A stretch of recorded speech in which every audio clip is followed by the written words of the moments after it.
여러분 안녕하십니까? 김망식입니다. 이번 시간에 여러분들과 함께 할 것은 모의고사 수능을 어떻게 대비할 것인가 하는 것입니다. 구체적인 작품 또 여기에 딸린 정선된 문제를 여러분들과 함께 한 시간에 7, 8문제를 매우 꼼꼼하게 접근해 볼 것입니다. 작품 분석적 접근은 물론이려니와 이 문제가 어떻게 출제되었는지, 여기서 요구하는 것은 무엇인지, 더 나아가서 이 문제를 통해서 우리 앞에 닥쳐올 학평 문제라든지 마지막 목표인 수능 문제 접근 해결하는 방법까지 연구하게 될 것입니다. 이것은 어떻게 보면 최난도의 문제들을 여러분들과 꼼꼼하게 준비한 최초의 강의가 될 수 있을 것입니다. 준비되셨으면 바로 들어가실까요? 이번 시간에 여러분들과 해야 할 과제는 크게 2개의 축으로 나눠놨습니다. 첫 번째, 여승, 은수저, 정가정. 여승과 은수저는 백석의 여승이고 정주영의 은수저니까 현대시저가 되겠죠. 정가정은 여러분들이 잘 아시다시피 고려 소교 중에서 비연시입니다. 그러니까 현대시와 고전시가를 넘나드는 문제를 어떻게 초점을 맞춰서 갈 것인가 하는 것이죠. 첫 번째는 시의 소통 구조를 정확하게 파악해 본다. 두 번째는 감정의 절제가 어떻게 이루어졌는지, 더 나아가서 감정에 과잉 노출된 작품들은 어떤 것이 있는지를 폭넓게 접근해 보는 것이고요. 세 번째는 늘 여러분들에게 문제가 되었었던 객관적 상관물 속에 감정이입과 자극이 어떻게 개념이 달리 설정됐고 거기에 해당된 작품들은 무엇이 있는지를 꼼꼼하게 살펴보는 것이고요. 두 번째는 제가해선 독서당 어부사시사 실록의 찬입니다. 제가해선 독서당은 최치원의 한시가 되겠고, 어부사시사는 윤선도의 긴 연시조가 되겠죠. 봄, 여름, 가을, 겨울 각각 10수시니까 총 40수의 아주 긴 연시조고요. 실록의 차는 이양아의 현대 수필이 될 것입니다. 역시 두 번째 파트도 한시, 연시조, 현대 수필, 시대, 장르를 넘나들면서 엮어보았고, 여기에서는 시어의 기능 등등을 문제를 풀어가면서 차근차근 보도록 하겠습니다.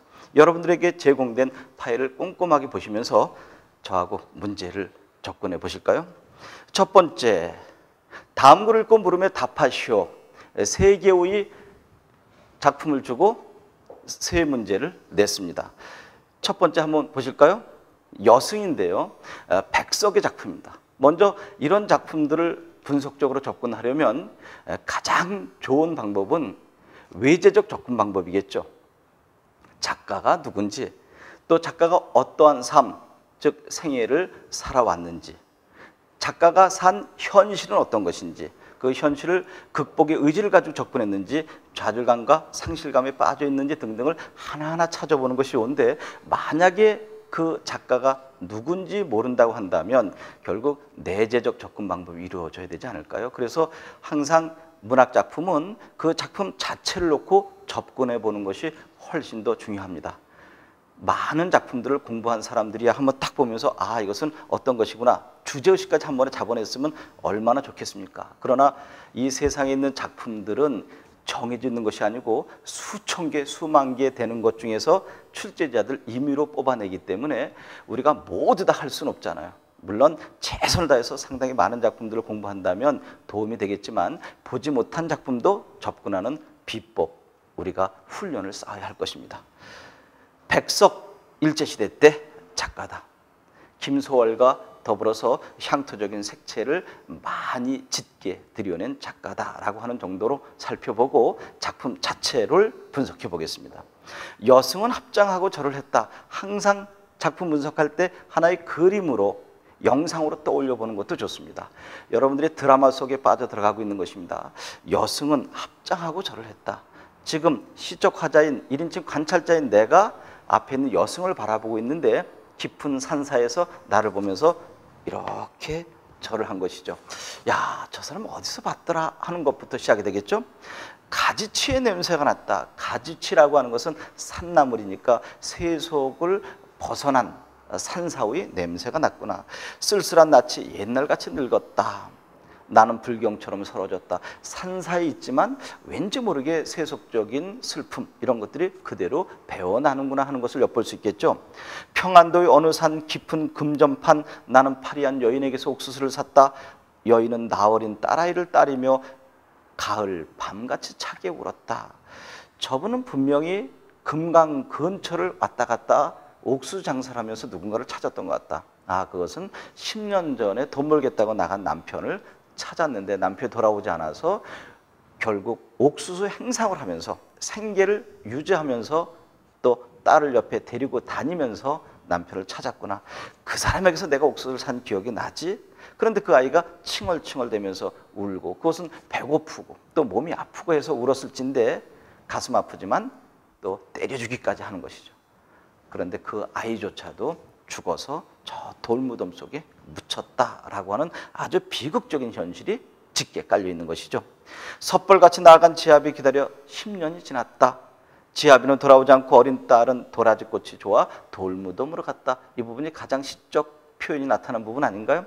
돌무덤에 핀 도라지꽃이 좋아서 얘가 엉금엉금 기어가서 엄마 여기 이렇게 아름다운 도라지꽃이 피었네요 라고 하는 것처럼 형상화시켰지만 사실은 아이가 묻힌 그 돌무덤에 아이의 분신이라고 할 수 있는 한 도라지꽃이 핀 것이죠. 산꽁도 서럽게 울은 슬픈 날이 있었다. 이 부분이 객관적 상가물 속에 감정이입이 된 것이죠. 산꽁이 서럽게 울은 모습은 바로 이 여인의 슬픔이 감정이입된 것이다. 산절의 마당 어귀에 여인의 머리오리가 눈물방울같이 떨어진 날이 있었다. 이렇게 해서 중이 되었구나 하는 것이죠. 바로 그 중을 1인칭 관찰자의 내가 마주보고 있다. 첫 번째 작품이니 제가 이렇게 구체적으로 설명했고요. 다음부터는 그냥 핵심만 잡아주도록 하겠습니다. 김강균의 은수저라고 하는 작품 나오는 순간 혈육의 죽음을 놓고 감정의 절제를 노래한 것이구나 하는 것을 바로 잡아내야 되는 것입니다. 여러분, 혈육의 죽음을 놓고 감정을 절제한 작품들을 쭉 잡아줄 수 있지 않으면 접근이 불가합니다. 한번 해보실까요? 혈육의 죽음을 놓고 무엇이 있을까요? 첫째로 정지용의 뭐가 있을까요? 유리창이라고 하는 것이 있고요. 그 다음에 또 무엇이 있을까요? 김광균의 은수저, 여기에 나와 있는 것이고요. 두 번째로 김현승의 눈물이라고 하는 작품이 있고요. 이런 것도 하나하나 다 찾아서 익히셔야 됩니다. 송수건의 산문의 기대어라고 하는 작품이 있습니다. 죽은 누이 동생에 대한 애도의 뜻을 표한 것인데 그 누이 동생의 현신이라고 해야 될까요? 분신, 눈썹으로 등장된 것. 그 다음에 요건 작가는 월명사니까 작품만 되겠습니다. 제 망매가라고 하는 작품 잘 알고 있죠? 19세 향가, 박목월의 하관, 도종환의 옥수수밭 옆에 당신을 묻고 등등의 작품들을 여러분들이 쭉 다 떠올려야만 되는 것입니다. 이것은 기초부터 정상까지 접근하는 수업이기도 하지만 이 문제를 보는 순간 어떻게 접근해야 되는지 핵심을 잡는 수업입니다. 그러니까 혈육의 죽음을 놓고 그러면 정정의 유리창, 김현승의 눈물, 송수건의 산문의 기대어, 제 망매가, 박목월의 하관, 도종환의 옥수수밭 옆에 당신을 묻고라고 하는 작품이 전체적으로 쭉 떠올려지고 거기에 해당되는 주제의식, 심지어는 표현 발상, 표현 기법까지 핵심들을 잡아낼 수 있을 정도로 공부가 돼야 되는 것입니다. 그러니까 이것은 여러분들 마지막 문제를 풀기 위해 설정된 수업이기 때문에 여기서 제가 중간중간 던져주는 것들은 반드시 여러분들이 주체적으로 수업하지 않으면 저와 함께 소기에, 즉 계획한 바의 목적을 달성하기 힘들 것입니다. 이렇게 해서 김강균의 은수저가 나왔다 그러면 앞에서 열거한 작품들을 모두 떠올려주고 주제의식을 엮을 수 있어야 되는 것이고요. 그 다음에 세 번째, 정가정이라고 하는 작품은 고려 소교가 되겠죠. 고려 소교를 다른 말로 고려 가요 또는 장가라고도 하는데 고려 소교의 형식상의 특징 크게 세 개로 볼 수 있겠죠. 삼운보의 후렴구, 분장체를 가지고 있다는 것은 아주 중요한 것입니다. 물론 무신난이 일어나고 민중들의 고려 소교 속에서 사문보 후렴구 분장체 형식상의 특징을 잡아내기도 하지만 그 위에 귀족들의 경기체가도 똑같은 형식상의 특징을 가지고 있다는 것을 반드시 잡아내야 되는데, 유감스럽게도 지금 우리가 하고자 하는 정가전공은 분장체가 아니라 연이 하나밖에 없는 비연시라고 하는 것을 꼭 잡아낼 수 있어야 되고요. 여기에 나와 있는 정서는 아무 잘못이 없고 억울하게 다른 사람의 모함으로 인해서 부산 동네로 귀양 갈 수밖에 없었던 것, 그것을 누구에게? 임금에게 하소연하는 내용이라는 것입니다. 그래서 내 님을 그리자 운이다니 산접동세이스타이다. 내가 님을 그리워하면서 이렇게 울고 다니고 있는 이 모습은 저 산 속에 있는 한의 정서의 상징물인 접동새와 너무너무 비슷합니다. 난 정말 잘못한 것 없습니다. 하늘에 있는 달과 별이 나의 결백을 알고 있을 것입니다. 제발 다른 사람들 모함 속에 빠져서 나를 계속 유배 상태에 놔두지 마시고 다시 불러들여서 모실 수 있는 기회를 주셨으면 좋겠습니다. 아소 님하 도람들이샤 겨우셔서, 그 부분이 바로 하소연의 부분이 되는 것이죠. 정말 되돌려서 나를 다시 옛날 그 자리를 써주십시오, 사랑해 주십시오라고 하는 하소연이 담긴 작품입니다. 그때 아소라고 하는 것이 19체 향가의 낙구 감탄사의 잔존 형태를 띠고 있다. 그래서 전문적인 용어로 향가계 가요라고 하는 말이 거기서 나온 것이죠. 이렇게 해서 작품 세 개의 큰 축을 이루는 내용들을 하나하나 살펴보았고, 문제를 들어가 볼까요? 여러분들에게 학습 목표로 설정했었던 시의 소통 구조는 어떻게 접근해야 되는가 하는 것입니다. 여러분, 이것 한번 이제 잡아보시죠. 이거 아주 중요합니다. 여기 문학 작품이 있다, 여기서. 그러면 이 문학 작품은 누가 만들어낸 것입니까? 여기 사람 한 명을 그려보죠. 작가가 사상 감정을 이 안에 집어넣었다. 이 도표 잘 보셔야 되는 것이죠. 작가가 자기의 사상과 감정을 집어넣었다. 이런 것을 뭐라고 합니까? 얘를 표현론적 관점이라고 합니다. 표만 쓸까요? 그 다음에 이번에는 작가가 무엇을, 작가가 처해 있는 현실, 역사, 뭐 시대 상황 등등을 이 작품 속에 집어넣었다고 한다면 이것은 반영론적 관점이라고 하는 것이고요.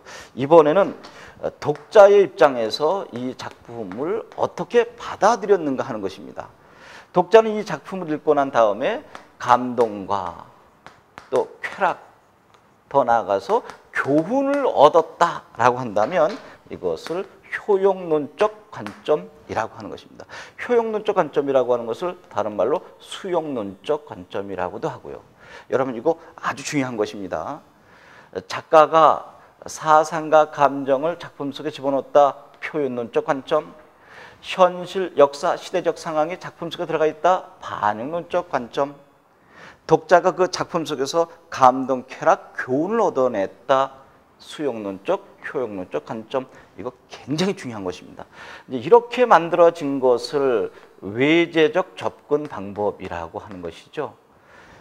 그러니까 문학작품 접근하는 방법론 속에서 작가의 사상 감정이 어떻게 들어가 있는가를 알았다 그러면은 얼마나 쉽게 접근이 되겠어요. 또 이 작가가 어떠한 시대적 현실, 역사적 현실을 겪어왔는지를 작품 속에서 찾아낸다면 얼마나 좋을까요?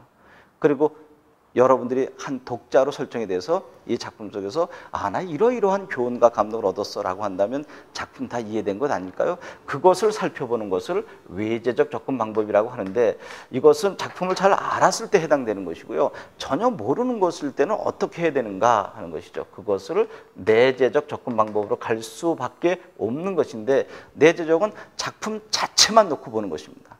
작가가 누군지, 작가가 어떠한 역사적 현실을 살았는지 등등을 살필 필요도 없는 것이죠. 보니까 7~5조에 사문보의 율격을 지니고 있네. 여기에 역설과 반어법 등이 쓰였네 등등을 살펴보는 것, 그것을 내재적 접근 방법, 다른 말로 형식주의적 또 절대주의적이라고 하는 말을 여러분들이 알아두시면 될 것입니다. 그러니까 사실 정말 실력을 쌓으려면 이 내재적 접근 방법 훈련을 해야 되는 것이죠. 그리고 난 다음에 작가가 누군지 어떤 시대적 상황에서 이 글을 쓸 수밖에 없었는지를 익혀보는 것이 좋겠죠. 그런데 우리 모든 공부는 여기부터 시작이 되고 있습니다. 그러니까 이것이 충분히 된 사람들은 한 번에 답을 골라내지만 이것이 안 된 사람들은 이제 그때 이 작업을 해야 되니 얼마나 힘듭니까? 그래서 가장 좋은 방법은 두 개를 절충해서 하는 방법이 좋겠죠. 이제 이런 것들이 전제돼야 시의 소통 구조는 쉽게 이해될 것입니다. 1번 접근해 볼까요? 먼저 현실, 여기 현실입니다. 이것을 A로 놓았고 그 다음에 여기 작가, 요 시인을 B로 놓았고 이 작품 속에서 말을 하는 사람을 화자라고 하고 듣는 사람을 청자라고 하죠. 작품 속에서 또 말하는 사람이 있고 듣는 사람이 있는 것이죠. 청자와의 관계는 어떤 것인가?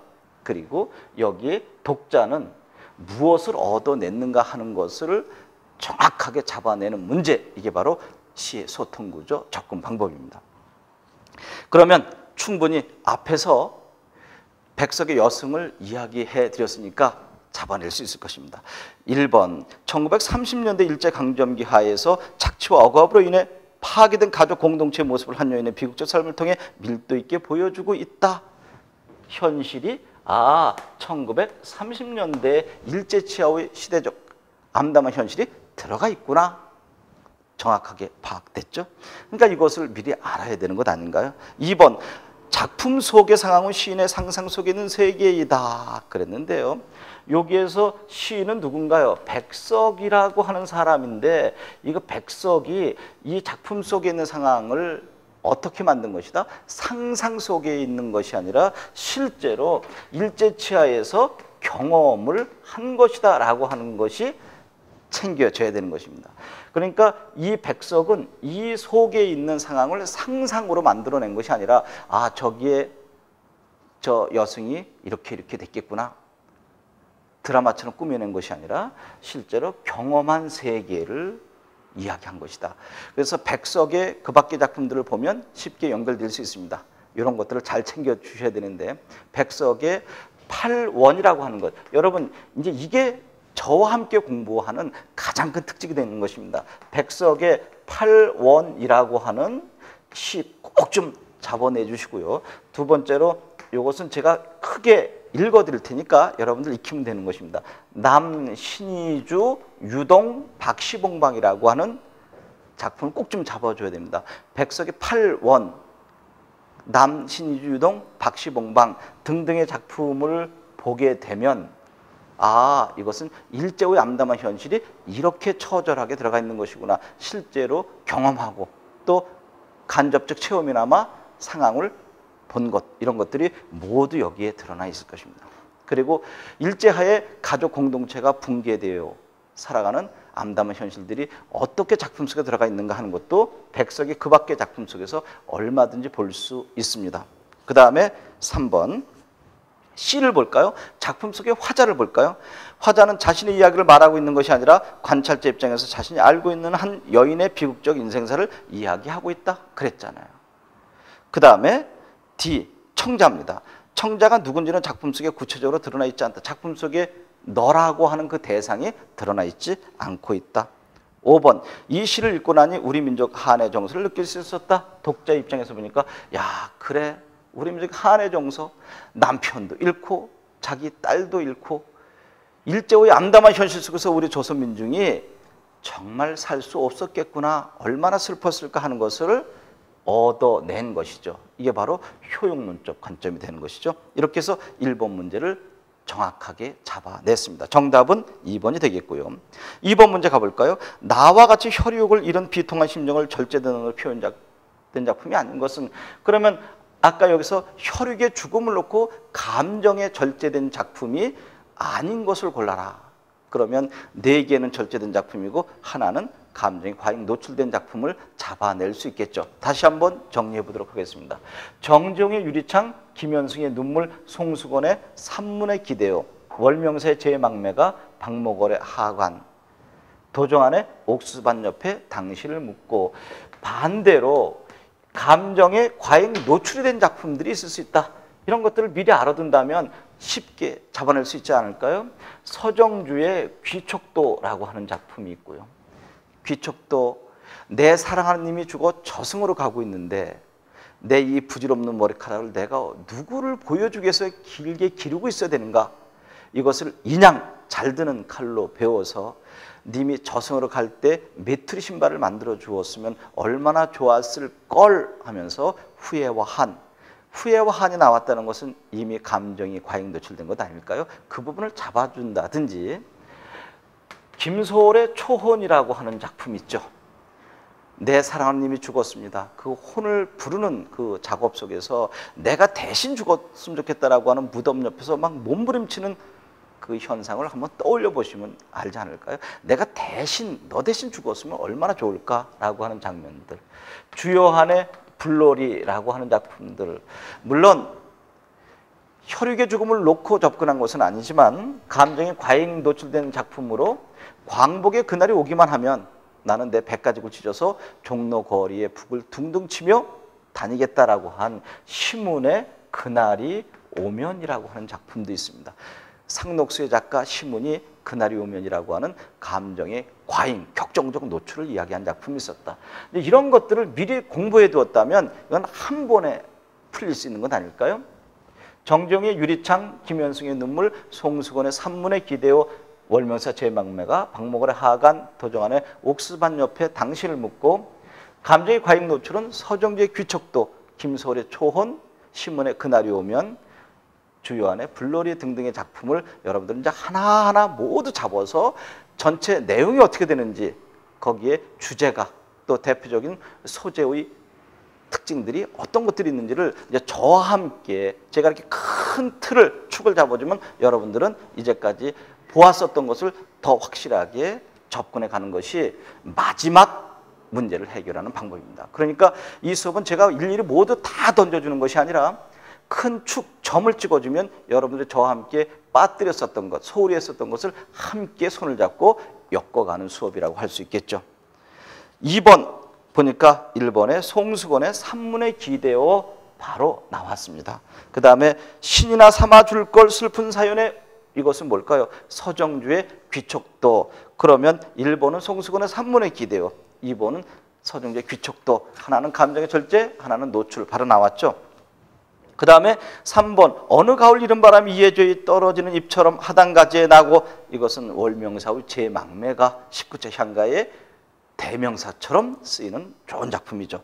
그 다음에 4번은 정중의 유리창입니다.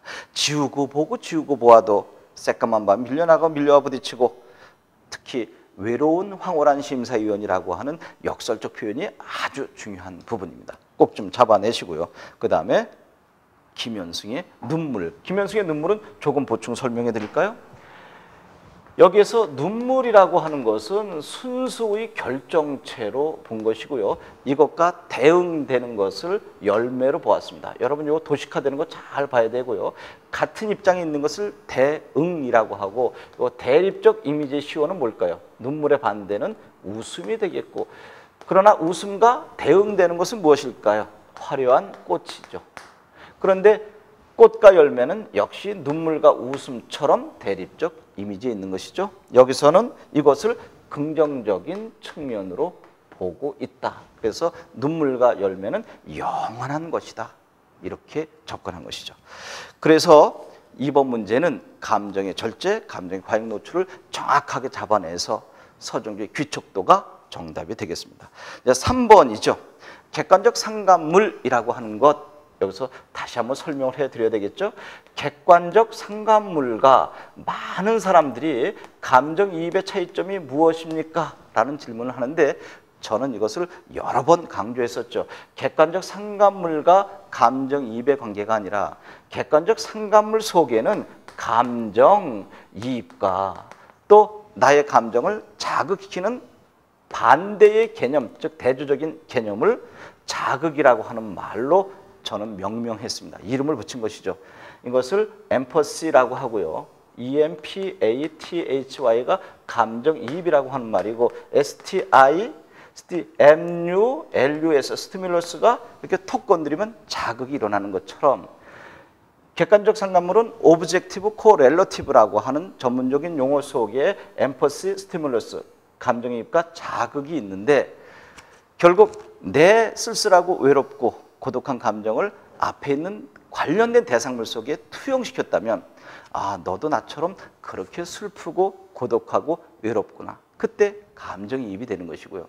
나는 지금 슬프고 외롭고 고독한데 너 뭐가 그렇게 좋아서 행복하게 외쳐대고 그래? 뭘까요?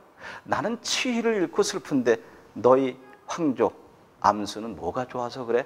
그때 황조가가 객관적 상관물 속에서 자극에 해당된다는 것입니다. 그러나 이제까지의 교과서 또는 문제집 여러분 학교 선생님들은 자극에 해당되는 것을 객관적 상관물이라고 하는 용어로 포괄했고 그리고 객관적 상관물과 감정이입을 옆에 나란히 놓았던 것입니다. 그러니까 감정이입 따로 놓고 자극을 객관적 상관물이라고 하는 용어로 설정을 해놓았기 때문에 객관적 상관물이 맞니? 감정이입이 맞니?라고 하는 질문이 나온 것인데 사실은 객관적 상관물 속에 감정이입과 자극이 모두 포괄되어 있다는 것을 이번 기회에 확실히 기억해 두시기 바랍니다. 뭐 이 정도면 충분히 되지 않았는가요? 그러면 A에 해당되는 요소가 들어있지 않은 것은 그랬을 때 A가 무엇이었습니까? 접동세 난 이스타이다. 그것은 객관적 상관물 속에 자극에 해당되는 것 아닌가요? 아니죠.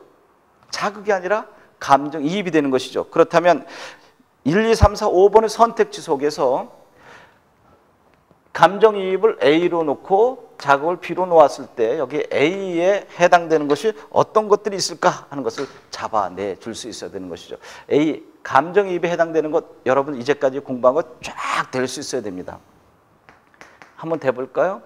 청산별곡의 2장이 울어라 울어라 새여 할 때 새 됐죠? 그리고 이용악의 오랑캐꽃이라고 하는 것이 있습니다. 지금 여러분 이 강의는 90점에서 100점을 맞고자 또 80대 중반에서 90대 중반을 맞고자 10점을 올리기 위한 강좌입니다. 지금 저 밑에 30점, 40점 되는 친구들이 이 강의 듣고 100점은 맞춰봐야 되겠다라고 한다면 그것은 뭐 할 수 있죠, 얼마든지. 그러나 제가 여기서 이야기하는 청산별곡 2장에 새가 나왔다는 것 어떻게 알아요? 청산별곡 1장부터 8장까지 모두 다 설명해 줘야 되는데 그것은 다른 강좌를 통해서 수준을 끌어올린 다음에 저와 함께 파이널 마지막 강의를 들으셔야 된답니다. 뭐 지금 좋다. 나는 이 강의 들으면서 청산별 1장부터 8장까지 바닥부터 할 거야 라고 한다면 24시간 내내 공부하면서 할 수도 있다면 얼마든지 가능한 것이죠. 그런데 무리가 따르지 않을까 하는 높아심에서 말씀드린 것이고요.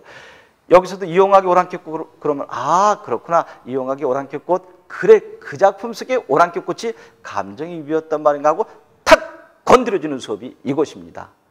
오랑캐꽃이 어떤 내용인가요? 선생님 다시 한번 설명해 주세요라고 한다면 이 파이널의 문제는 좀 곤란하지 않을까요?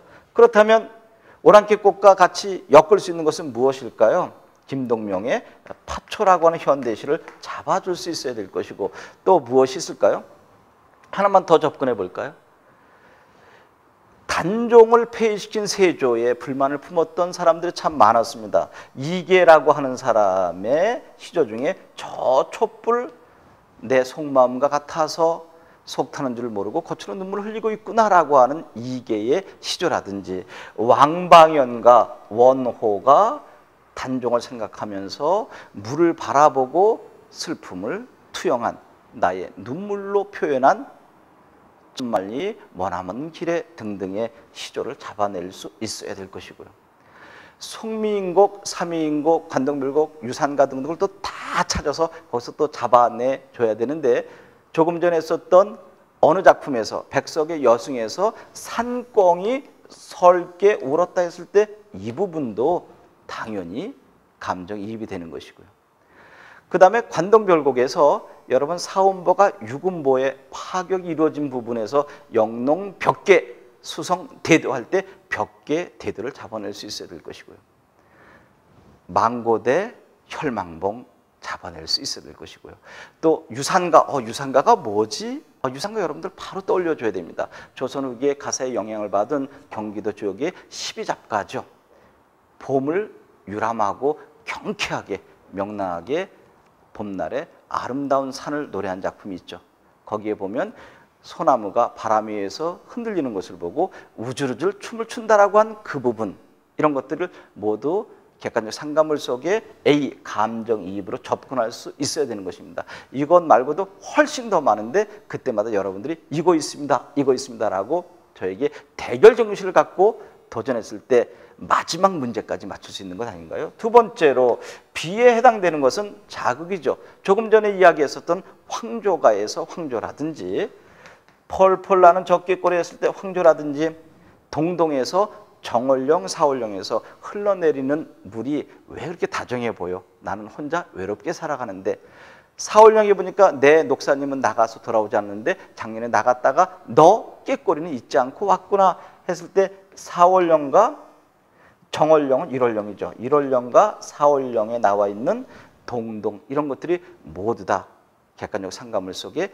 자극에 해당되는 것이죠. 물론 두보의 절구라든지요, 또 정지상의 소홍인의 기승전결을 할 때 기라든지, 두보의 귀안할 때 기록이라든지, 김소월의 길에서 하늘 높이 날아가는 기록이라든지, 이런 것들은 내가 고향으로 갈 수 없는 상황인데 너희들은 허를 자유롭게 나를 약 올리면서 고향으로 가는구나, 이런 것들이 모두 객관적 상감을 속에 자극에 해당되는 것까지 바로 이 순간 접근할 수 있어야 되는 것입니다. 참 공부할 것 많죠. 그러나 완벽하게 지금 제가 이야기하는 것을 이해할 수 있는 학생이 있다면 이 수업은 여러분들에게 딱 맞는 수업이라고 할 수 있겠죠. 이 정도로 해두고 3번 문제 풀어보도록 하겠습니다. 1번 보니까 들어있지 않은 것은 그랬으니까 객관적 상감 속에 감정이입을 다 찾아낼 수 있어야 되겠죠. 거기 보니까 흥에 겨워 우주르줄 춤을 춘다 그 소나무가, 내가 이렇게 산속에서 행복하고 즐거운데 너 소나무도 나처럼 행복하고 즐거워 춤을 추고 있구나, 이게 유산가고요. 나는 즐겨 너를 위해 종이 되리니 너의 그 드리운 치맛자로 우리의 겨울을 가리우자, 김동명의 파초라고 하는 작품 마찬가지고요. 울어라 울어라 새요 2장에 새 나왔고요. 그 다음에 2개의 촛불 나왔네요. 방 안에 켰는, 이때 혀다는 켜있는 촛불, 누구와 이별했길래 겉으로 눈물 떨어지고 속 타는 줄 모르는구나. 우리도 저 촛불 같아서 속 타는 줄 모르는구나. 너 촛불과 나의 슬픈 마음은 똑같다. 그러나 5번이 함정이 되는데요. 관동별곡에서는 두 군데만 나와 있습니다. 망고대 혈망봉, 영농 벽계와 수성대돌 때 벽계와 대도 두 가지만 감정이입이고, 여기서 이한한 발쳐들고 접동새 슬플제, 여러분 접동새가 나오면 무조건 다 한의 정서인 것처럼 보이지만 여기서는 아니죠. 정철이 뭐가 슬퍼서 접동새 우는 거 보고 아 너도 나처럼 그렇게 슬피 우는구나, 여기에서 접동새는 그냥 아름다운 새 소리 정도로 접근하면 되는 것입니다. 이런 것을 우리는 함정이라고 하는 것이죠. 이와 같은 것이 유산가에 어디 있냐면 거지중천에 높이 떠서 날아가는 기러기가 어이갈 것을 피운다라고 하는 부분도 모의고사에 제 기억으로는 한두 번 나온 적이 있는데요. 기러기가 어이갈 것을 피운다, 그건 기러기가 그냥 지적이고 우는 것일 뿐입니다. 유산가 속에 나와 있는 시족하자는 조금도 슬프지 않거든요. 여러분 유산가에서 기러기 어이갈 것을 피운다와 관동별곡에서 점동새 슬피울제는 감정이입이 아니다 하는 것 꼭 좀 기억해 두시기 바랍니다. 이렇게 해서 여러분들과 함께 첫 번째 계획한 1, 2, 3번을 명쾌하게 해결했습니다. 여러 번 반복해서 듣고 이것만은 반드시 잡아서 이것과 연계된 응용된 문제는 학평이나 모의고사 수능 문제 반드시 해결할 수 있다 라고 접근하셔야 될 것입니다. 이번에 다음을 읽고 물으며 답하시오. 4번부터 8번까지 4개 문제가 나왔죠. 첩첩바위 사이를 미친 듯 달려 겹겹 봉우리 울리니 이곳은 최치원의 제가야산 독서당이라고 하는 것입니다. 여러분 이거 잘 보셔야 되겠죠. 최치원의 제가야산 독서당. 최치원은 12살에 당나라 유학 가서 18살에 그 외국인들에게 주는 빈공가에 장원 급제한 사람이었고, 그때 토황소 경문을 써서 그 난을 일으킨 황소의 난을 진정시켜 주었다라고 하는 명문장을 쓴 바로 그 작가인데, 신라에 돌아와서 상고할 수가 없었던 신세를 한탄한 작품 중에 하나가 제가야산 독서당이다. 현실의 시시비비를 가리고 그 다음에 속세에서 떠들어대는 소리 나 정말 듣기 싫다. 나는 불우한 처지에 있는 정치가로서 속세 소리 듣고 싶지 않다 해서 가야산 속에 들어가서 은둔하고 있는 그 내용을 파악하면 되는 것이죠. 그러니까 여기 이렇게 가야산이 이렇게 있을 때 여기다 조그만 움집을 초가삼간을 쥐어놓고 살면서 저쪽에서 시시비비를 가리는 속세의 소리와 나는 완전히 단절된 상태에 살고 싶다. 그래서 저쪽으로 흘러가는 물을 이렇게 가로막아 놓은 것이죠. 이때 이 물은 얘를 A로 놓고 B로 놓았을 때 B가 시적 화자라고 한다면 보통 A와 B가 장애물로 인해서 만날 수 없는 경우에 문제가 많이 나오는데 이 최천 제가야산 독서당에서의 물은 B가 일부러 설정해 놓은 긍정적인 입장의 장애물이라고 하는 것, 이것이 중요한 것입니다. 그러니까 이 물을 일부러 설정해 놓고 저 보기 싫은 A를 만나지 않게 하려고 하는 것이죠.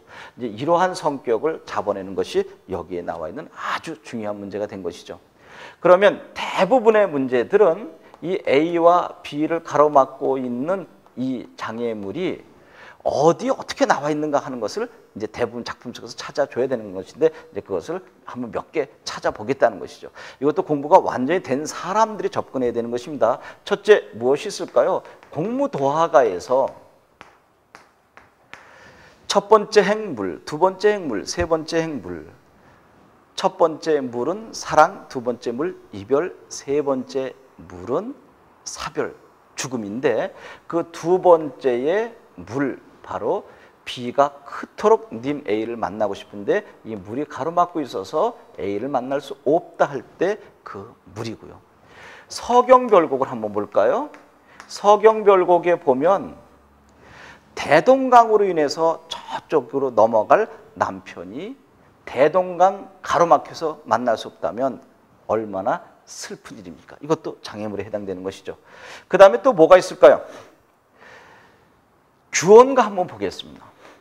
규언가는 내 사랑하는 님이 저쪽에 넘어가면 저쪽 이것을 무엇이라고 했느냐면 약수라고 했습니다. 이 약수는 전설에 나오는 강물 또는 바다로서 여러분들이 머리카락 하나 띄워도 가라앉는 것입니다. 부력이 약해서.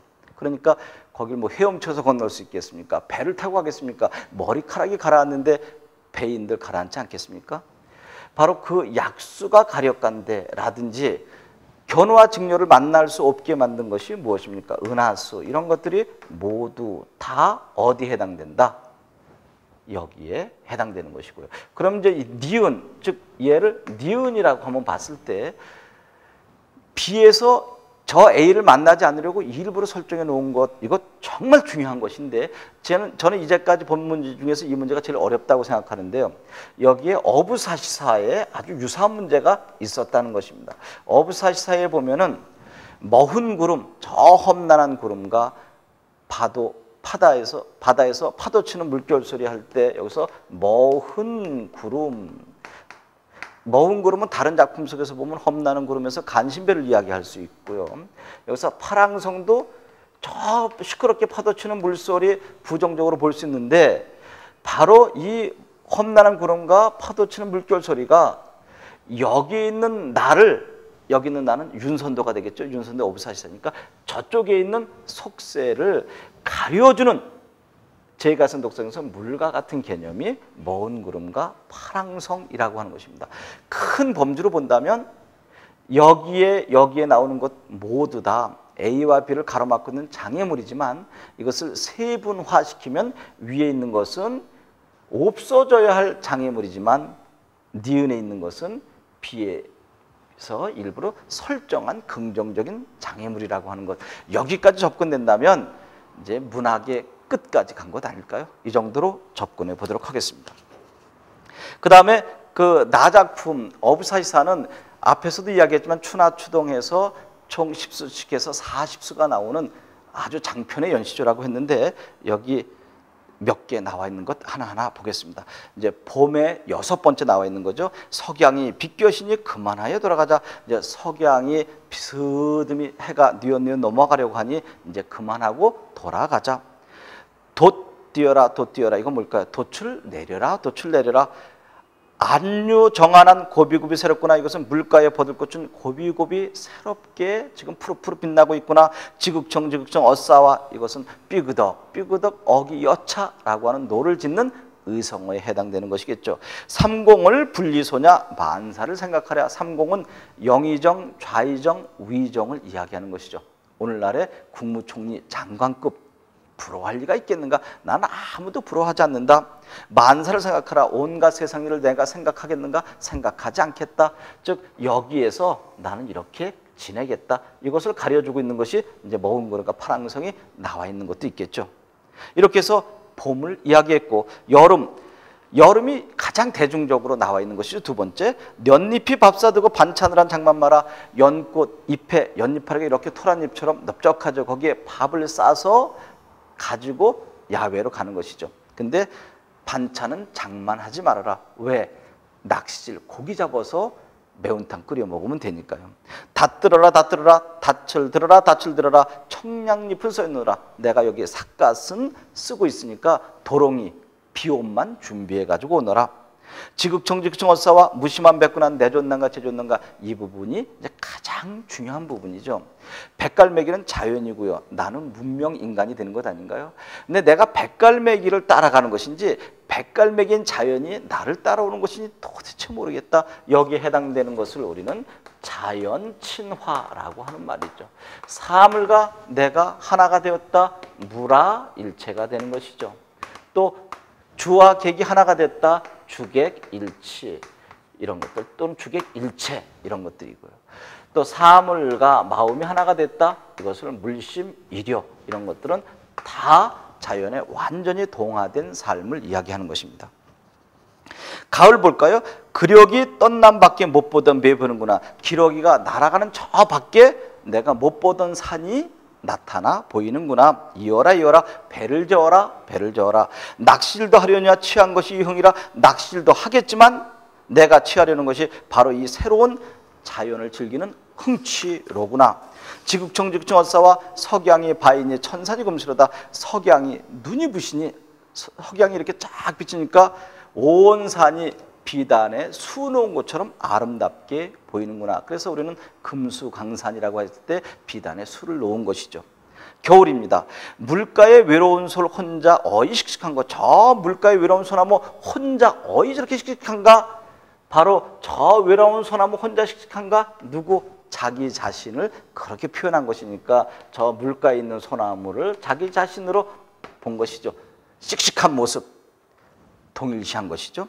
배를 메어라 배를 메어라 머훈 구름 한 팀하라 세상을 가려온다. 이 부분이죠. 저 험난한 구름을 한 팀하라 미워하지 말아라. 저쪽에 내가 싫어하는 속세를 이 험난한 구름이, 너희들은 험난한 구름 부정적으로 볼 줄 몰라도 나 윤선대 입장에서는 저 속세를 이 험난한 구름이 가려주고 있구나. 지극청 지극청 어싸와 파랑성 염티 말아라. 진원을 막는다. 저 파도 물결 치는 소리를 염티 할 때 염은 싫어하다. 염세주의 할 때 싫어할 염자입니다. 싫어하지 말아라. 미워하지 말아라. 저 파도치는 물결 소리가 진헌, 진은 속세고 헌은 시끄럽게 떠드는 것이죠. 속세에서 시끄럽게 떠드는 저 시시비비를 가리는 소리를 얘가 막아주는구나. 그러면 앞에서 머운 구름, 파랑성 얼마든지 연결해서 좋은 훌륭한 문제가 나올 수 있겠죠. 그 다음에 이제 마지막 작품으로 여러분들에게 알려진 작품이죠. 이양하의 실록 예찬이라고 하는 것인데, 이것은 예찬이 나왔다 그러면 반드시 대상 예찬을 잡아줘야 되는 것이죠. 실록, 봄, 여름, 가을, 겨울, 사시, 아름다움 나 다 좋아해. 근데 그 중에서도 봄이 좋고 봄 속에서도 싹이 파릇파릇 돋아나는 그 연한 녹색이 있을 때 나는 정말 미치겠어. 그 속에 빠져서 헤어나질 못해 라고 하는 내용을 다룬 작품이 이양하의 실록 예찬입니다. 그러면 4번 문제 한번 보실까요? 가나다에 대한 설명으로 가장 적절한 것, 이거 뭐 수능 모의고사에서 대중적으로 나오는 문제 아닌가요? 가와 나에는 이상과 현실의 차이로 인한 갈등이 드러나 있다. 이런 것들을 정확하게 잡아야 되겠죠. 가와 나에는 이상과 현실의 차이로 드러나 있다. 이것은 결국 나는 아니에요. 어떻게 보면 나가 함정처럼 보일지 모르지만 가에만 들어가 있다고 볼 수 있겠고요. 가와 다에는 자연의 아름다움을 예찬하는 자세가 드러나 있다. 어디에만? 가가 어떻게 제가에서 녹서당이 어떻게 해서 자연 예찬이 들어가 있겠습니까? 이것은 다에만 들어가 있다. 실록 예찬만. 무엇은 되고 무엇은 안 되는지를 하나하나 지워갈 수 있어야 되겠죠. 나와 다는 세속 욕망과 거리를 두려는 태도를 보여주고 있다. 나와 다에는 세속적 욕망과 거리를, 그렇죠. 나 완전히 자연 속에 들어가서 살고 싶고요. 다 완전히 자연 속에 들어가 살고 싶다. 왜? 실록 예찬하는 것이니까. 세속적인 욕망, 물질 욕망 다 벗어나고 싶어. 그러니까 실록 예찬과 어부사시사를 잡아주면 되겠죠. 4번에 3번이 정답이 되겠고요. 그리고 나머지 4번, 5번 선택지 무엇이 안 되는지도 또 잡아내야 되는 것이지 답만 맞춰가면 안 되겠죠. 가나다 모두 자연의 순수함과 인간의 비속함을 대조하고 있다. 특히 인간의 비속함을 대조하고 있는 것은 다에만 드러난다. 가나다 모두 유유자적하게 자연에 묻혀 사는 흥취가 드러나 있다. 이것은 유유자적하게 묻혀 사는 흥취가 드러나 있다. 이것은 나에 특히 들어가나 있고 가는 그렇지 않죠. 물론 다도 어느 정도 해당이 되겠고요. 정답은 3번이 되겠고, 5번 보기를 참고할 때 가에 대한 독자의 반응으로 적절하지 않은 것은, 이 보기가 주어지는 문제가 이번 수능의 특징이었었죠. 최초는 12살에 당나라에 유학하여 18살에 과거에 급제했다. 빈공가라고 이야기했었죠. 이후 당에서 귀국한 그는 상당한 의욕을 가지고 경륜을 펴보려 했다. 그는 육두품으로서는 최고의 관직인 아찬에 올라 개혁에 힘썼지만 사회의 모순을 외면하던 진골 귀족은 이를 받아들이려 하지 않았다. 자신의 충족을 알아주지 않는 현실에 대한 그의 실망과 좌절은 아주 컸다. 그는 40여 세의 관직을 버리고 은고의 길을 택했다. 바로 가야산 속에 들어가서 신선이 되었다. 그 최초의 생애를 보면 857년인가요? 그때 태어났는데 죽은 해는 나오지 않습니다. 산속에 들어가서 신선이 되었다라고 하는 것들이 바로 이러한 작품 속에서 그 증거를 알아볼 수 있는 것이겠죠.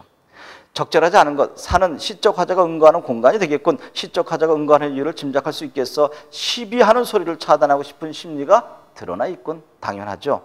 뜻을 펼치지 못한 시적 화자가 선택한 길은 결국 현실 도피야.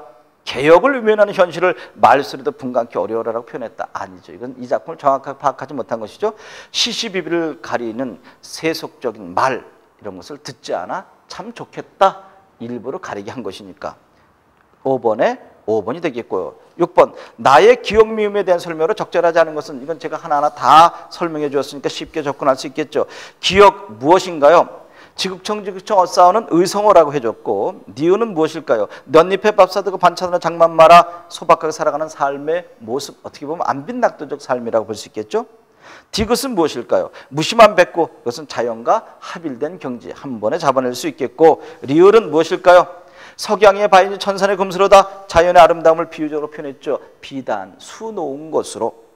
마지막 볼까요? 물가의 외로운 소로 혼자 어이식식한 거, 그 씩씩한 모습은 나의 모습이다라고 동일시했다. 그랬으니까 대조적인 자연의 모습이 아니라 동일시한 것이다. 6번에 5번이 되겠습니다. 7번 문제, 다에 대한 설명으로 적절하지 않은 것은 무엇인가? 7번 문제는 여러분 여기에서 실록이 주는 혜택을 간결한 문장으로 서술하고 그랬다. 간결체인가 한번 볼까요? 여러분 한번 첫 문장을 읽어볼게요. 이러한 때 푸른 하늘과 찬란한 태양이 있고 황홀한 실록이 모든 산 모든 언덕을 덮는 이때 기쁨의 속삭임이 하늘과 땅 나무와 나무 풀잎과 풀잎 사이 은밀히 수수되고 아직도 끝나지 않았습니다.